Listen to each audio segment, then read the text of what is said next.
The opinions expressed on this program represent the viewpoints of individual authors or contributors and do not necessarily reflect those of Troy University. This is EconVersations, a joint production of Troy Trojan Vision and the Manuel Johnson Center for Political Economy. Now, here's your host, Dr. Dan Sutter. Hello and welcome to EconVersations. I'm your host, Dr. Dan Sutter of the Johnson Center for Political Economy at Troy University. Polls show that around a half of Americans under the age of 30 have a positive or favorable view of socialism, despite its failures in country after country. While the experiences of the Soviet Union and China under Mao have been well documented, many other countries experienced socialism in the 20th century, including the nations of Eastern Europe under the domination of the Soviet Union. Canada's Fraser Institute has undertaken a project to document the realities of socialism when it's been tried in other countries. The first study in this project looked at Poland's experience between 1945 and 1990. Did Poland experience any better outcomes under socialism? And has life improved since the collapse of the Eastern Bloc? Joining me on EconVersations today is one of the authors of this book, Dr. Konstantin Zhukov, a visiting professor of economics at Trinity University and a Johnson Center alum. Konstantin studied as an undergraduate at North Florida University before earning a master's degree in economics from Troy and then a PhD in economics from George Mason in 2023. His research focuses on Eastern Europe, the history of communism, and illegal markets. Welcome back to EconVersations, Dr. Zhukov. Thank you so much. Thank you for having me back, and it's a great pleasure to be back to Troy, although online, and I'm very thankful to Troy, to the Johnson program for my education at my master's. Just wanted to say that before we move on. It was great to have you here as a student, and it's great to see you having success as an economist starting your career. So tell us a little bit first about this project that you undertook, because you had a couple of co-authors, and so tell us a little bit about the project before we get into what happened in Poland. Yes, exactly. So, I had this opportunity. I had a chance to work with my advisor, Dr. Peter Grotke, and another former GMU scholar, Dr. Matthew Mitchell, who is right now at Fraser Institute. So we collaborated. We worked together on this project to understand what happened to Poland and Estonia before and after socialism, and whether the standards of living have improved ever since the countries have, ever since the Berlin Wall have fell, and the countries have moved to the market economies. And the purpose of these books is to illustrate that institutions, that markets, they matter, and they can dramatically improve economic growth and prosperity to the people. Well, let's talk a little bit in broad terms so that people are aware of exactly when it is we're talking about this here. When did Poland become a socialist or communist country, and when did the transition occur? Right. So this is a great question. So initially, Soviet Union and Nazi Germany, they divided Poland in September 1939, but the full movement of Poland towards socialism, towards communism, happened in 1944, once the Soviet Union was able to regain Poland.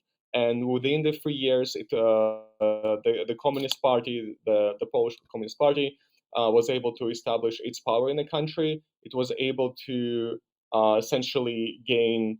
They won the elections through fraud, and then they canceled all other parties. They persecuted the political opposition, and then they moved on to implementing their institutions, such as they moved on to abolish private property, to abolish any kind of market institutions. The private firms could not operate anymore. So we can really start talking about the implementation of communism in Poland from around 46, 47. And then the country was able to we can say that the country was able to become independent again without the influence from the Soviet Union in 1989. So that's that's the approximate timeline. I certainly remember in 1980 when the Solidarity Union began and Lech Walesa Yes. was leading that, and then amazingly in 1991 he got elected president of Poland. So it was a great transformation that changed many Poles' lives. So. And when you talk about the planning that occurred during this time, it was a serious socialism. I mean, it really was basically a true government control of the ownership of the means of production, right? Exactly. Yeah. So it was just so it was very much implementation of the classic kind of socialist policies to the extent that all of the private property was abolished. So you could only the citizens of Poland could only they had rights to the movable property. So let's say a car, or if you have one, if you can wait in line long enough, or you can also get a property to just like your basic private possessions, but then when it came to the property rights over movable property, such as land or buildings, for instance, then that was almost impossible to attain. But then there was also abolition of the market prices. So market prices and private property are the pillar of the market economy, and those were not allowed to operate in Poland. Instead, the prices were set by a special organization and commission that was setting the prices essentially for the whole of the economy. And any of the market institutions that we usually think of, banks, private stock, the stock market, you name it, those were also not in existence. There was no private banks, there was no stock market, there was no insurance firms. You could not go to a private doctor to get healthcare. It was all provided by the state. Now, you mentioned in the book that a lot of people sometimes say that socialism is good in theory but doesn't work well in practice. But actually, economic theory offers some very good reasons why socialism is likely to fail. So tell us briefly about the three problems that economists have identified with the idea of centrally planning an economy. Exactly. So there are three major problems with the socialist economy. There is a control problem, there is a knowledge problem, and the incentive problem. The control problem refers to the idea that in the market economies, it is individuals that are planning and acting upon their own plans. While in the socialist economy, it's a central central planners who are making the plan of society, and essentially for and especially so and essentially what it means is that for the plans to work, the government needs to enforce these plans on individuals, even on those who disagree with them. So this leads to the control problem of how to control the population, how to make sure that they comply with the plans, and that often involves some sort of repression from the central planners. That's why social communist societies were some of the have committed some of the atrocity for the last of the 20th century, right? Then there is also a knowledge problem. The knowledge problem refers to the idea that when it comes to economic decision making, we need to have knowledge to make the most economically sound decisions. We need information to make sure that we are using the least costly methods to attain our goals. And so in a market economy, we have private property and emerging market prices that allow for the coordination and for the emergence of prices, adjustment of prices, and for the economic calculation. That, however, is impossible in the socialist economies. In the socialist economies, it's impossible to tell the scarcity of any of the goods. It's impossible to make the proper economic decision and utilize the least costly methods in your production. Um, and finally, the incentive problem refers to the idea that um, it is hard to incentivize the workers to perform a good job without the proper incentive. Think about the market economy where you as a manager, you have the incentive for your firm to do well, for the firm to operate well, because you have so many bonuses, you have so many incentive structure. And the same applies to the market firms, right? Where the workers also have some sort of bonuses, and more companies we can see worldwide, in the United States, for instance, where they're offering different kinds of different kind of privileges to their workers. So in the Soviet economy, in the communist economy, that's incentive problem is very much real, because as a manager, you do not own a part of the firm; you're just controlling its processes. So your incentive to make sure that the firm operates properly is weaker. And the same applies to workers, especially because the Soviet system, the communist system, they're supposed to operate on the principle of egalitarianism, of having equal salaries. And the interesting thing is that although some of the countries, including Poland, they started from this premise of having equal wages, but they quickly realized that this is not attainable and that they have to switch to the different wage system, where they actually had egalitarianism. Sorry, they didn't have egalitarianism, where managers started and highly qualified workers, they had better privileges and positions in society. Well, Poland was where World War II started. Germany invading Poland in September, and Poland was a scene of a lot of fighting during the war. And at the time you get to 1944, the country had been devastated, and then, as he explained in the book, the Soviet Union actually moved a lot of physical capital, equipment, to Russia and out of the country. So Poland started in a very desperate situation about 1945, when they also started central planning. But as you explained, that actually helped make the central planners' problem a little easier at the start. And so Poland experienced relatively fast growth for a while. Explain to us why this was so. So the reason why Poland experienced such a dramatic growth is that it's a fact that Poland was destroyed. Both Nazi Germany and Soviet Union, they have throughout their infighting destroyed the infrastructure. They have destroyed capital. They have destroyed labor. They have destroyed the agricultural land and livestock. So from that perspective, of course, we know from the economics, right? The catching up, once you start with lower level of capital, for instance, your rate of growth is going to be much higher. And once you start accumulating capital, but once you reach a certain threshold, you're going to hit kind of like the your growth rate are going to slow down. And so the lower level of capital and infrastructure have allowed for better growth initially for the socialist Poland.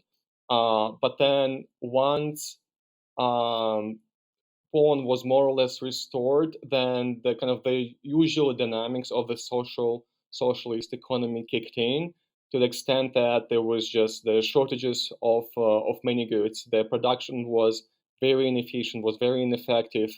And because of the lack of access to the investments, because of lack of property rights, the economy just stagnated and couldn't really develop.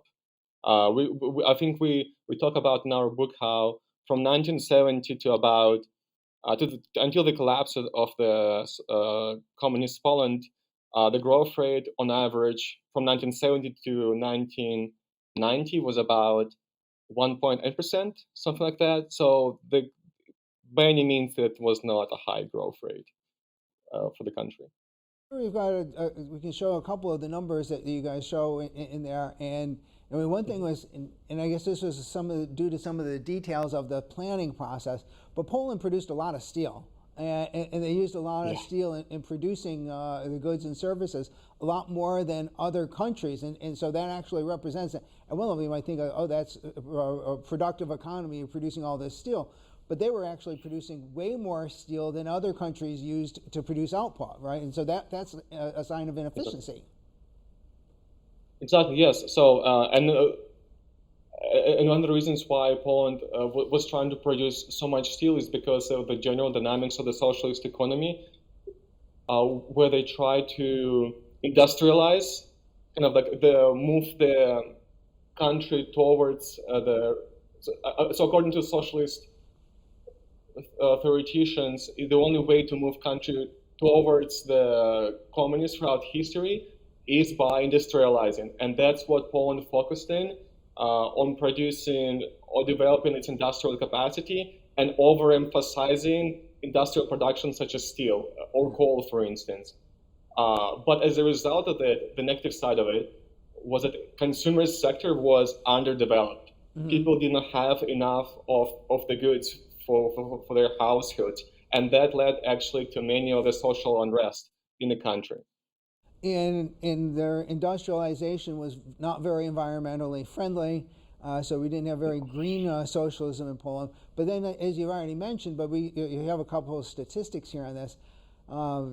Goods and services didn't end up being available. This wasn't exactly a worker's paradise. And like, here's the waiting time to get housing in Poland. It was just off the charts in terms of that delay there of like years, 15 plus years you had to wait to get housing. And the prices of goods, well, and as you mentioned, once you have like these artificially set prices, they're not real market prices. But if you estimate the amount of time it took Poles to work to get different items, it was much, much higher than in Western countries, right? Absolutely, and this is exactly what we're talking about. The economy was totally inefficient.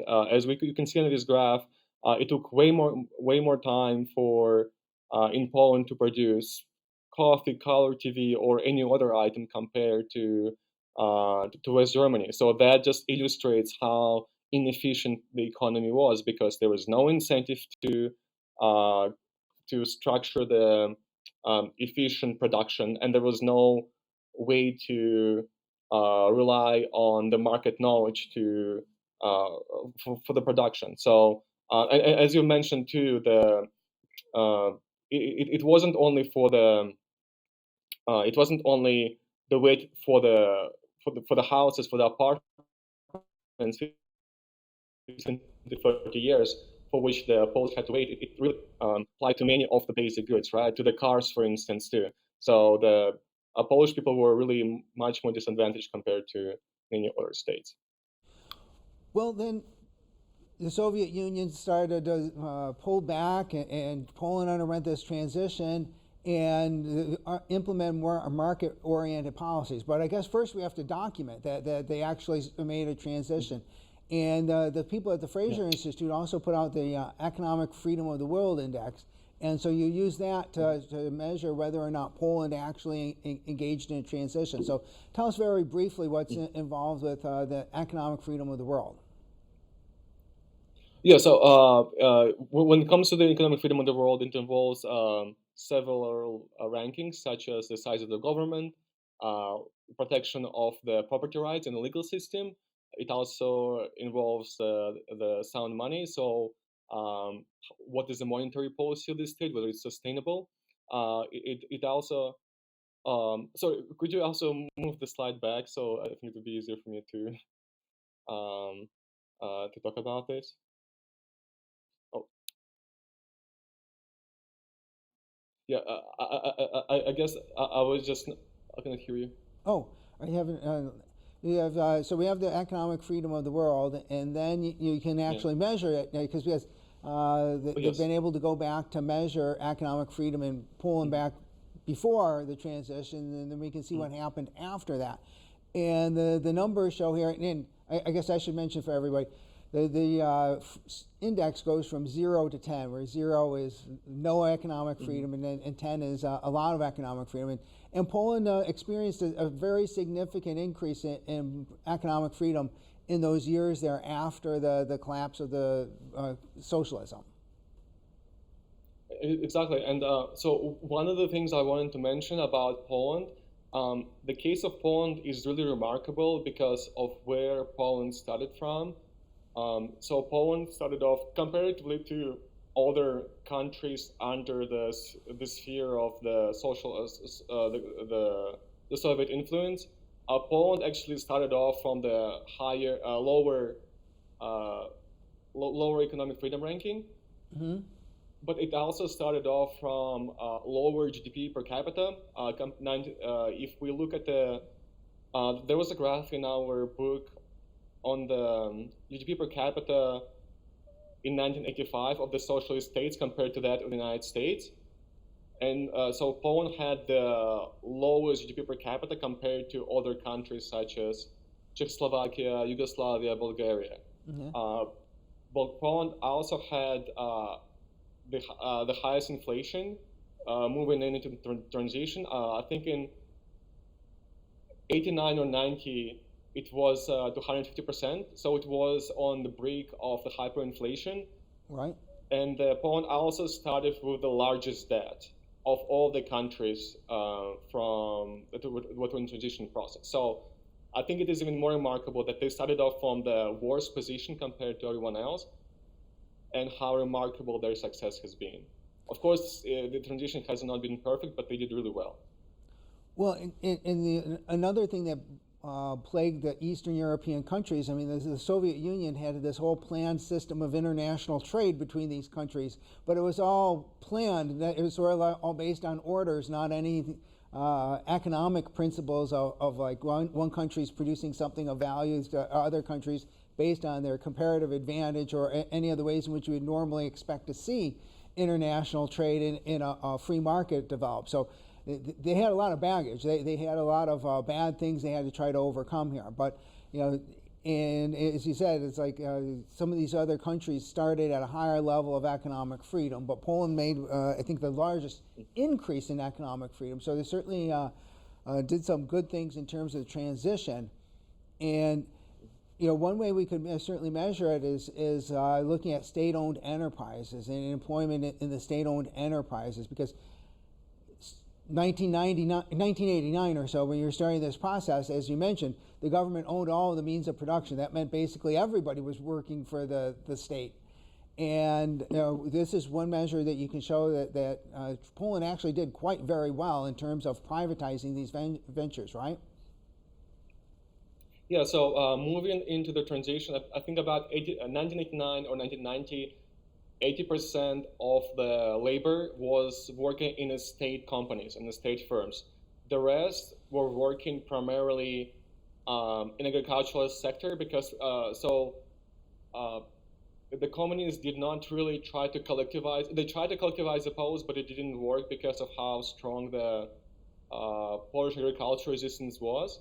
So the only area where private enterprises could work in Poland during the socialist period was in agriculture. But the state essentially cut them off from any financial aid from the financial markets. So they were very low scale. The main point is that moving into transition, most of the workers were in the state-owned enterprises, and Poland has done a tremendous job in terms of the privatizing the firms. Of course, it was not a perfect process. It took them longer compared to other countries to privatize the firms. I think the process was still going on in 2005, 2006 or so. But they still did really well, and they only retained state-owned firms in strategic industries. So I think it's energy firms, telecommunication firms, utility firms. Of course, there is still room for improvement, but they have done a really good job. And as you described, they also did a very good job liberalizing their financial markets. A stock market got started in allowing foreign investment and opening up to international trade as well. Exactly, yes. Unfortunately, during the Soviet era, so all of the the communist countries, they were kind of vassals of the Soviet Russia. So their trade, their production was very much dependent on sustaining Soviet Russia. And so when Berlin Wall fell, one of the major problems for Poland at the time was that it had to rebuild its international trade from scratch. It had to find new logistical routes. It had to find new inputs, new customers. So that's one of the reasons why there was such high unemployment, just because it's not an easy task to really start everything from the scratch to start your international trade and investments. And it's really important when you see that trade rebound. It was because now they were operating in a global market. Their companies had to actually be producing something that others wanted to buy, as opposed to being ordered to buy under the old Soviet planned system of international trade. So I mean, that itself is a great sign that their businesses, they were converting to having businesses that were making good products. Exactly, this is exactly the case. And of course, it took them some time to adjust to this. Even to imagine that if you lived your whole life under socialism, where you didn't have even the idea of how the trade should work, or maybe you had an idea only from operation of the illegal markets, but it's still not the same. So I think it's still quite remarkable how they have been able to adjust to this new like a market mentality and the new market processes. And now we see how tremendous growth has been in Poland ever since the markets have been able to unleash their productivity. Well, yeah, and so we like to measure economic standards of living based on real GDP, and we can talk all about the great things of the reform and the transition, but I mean, I guess ultimately people want to see, let's see the money, let's see the performance on growth. And it's been pretty remarkable for Poland. They've certainly made a tremendous transition, like you said, from being one of the poorer communist countries to being quite certainly middle income or on par with other European countries now. Absolutely. So according to our estimates, so as we've said, Poland was growing at a rate, on an average rate of 1.8% from 1970 to 1990. So when the economy has matured and recovered from the World War II. And so if the country were to sustain this path, we have made the estimate that right now Poland would have the GDP per capita of 14,000 and something by now, right? But now, ever since just the graph that you showed, it showed this remarkable jump in economic growth in real GDP per capita. How GDP just shot up in the sky. Yeah. Now it's 32,000 per capita. It's remarkable, and of course, I should mention that transition has been imperfect. There was high unemployment rate. A lot of the people in the former industrial agriculture sectors, especially on the east of the country, they were hurt by the transition, unfortunately. But by and large, the standards of living have improved. And he also showed that it wasn't just Poland. The countries that reformed more have had better growth. So we're near the end of our time. Anything you wanted to sort of add to wrap up here? So I think the main idea that we would like to illustrate with our book is that institutions really matter. They matter for economic growth. And the reason why we started this project is because the younger generation of Americans, of Canadians, they have this, they haven't lived through the Cold War, they haven't lived through the collapse of the socialist state, so they have not witnessed really what socialism leads to. And we try to illustrate that though these ideas could be the ideas of socialism could be very compelling, we wanted to illustrate what happens when they're put into practice. Well, thanks so much. It was great to catch up with you, and thanks for coming on and joining us. And thank you for joining us. Join us again next time for another EconVersations. Thank you so much. I really appreciate your... This has been EconVersations, a joint production of Troy Trojan Vision and the Manuel H. Johnson Center for Political Economy at Troy University.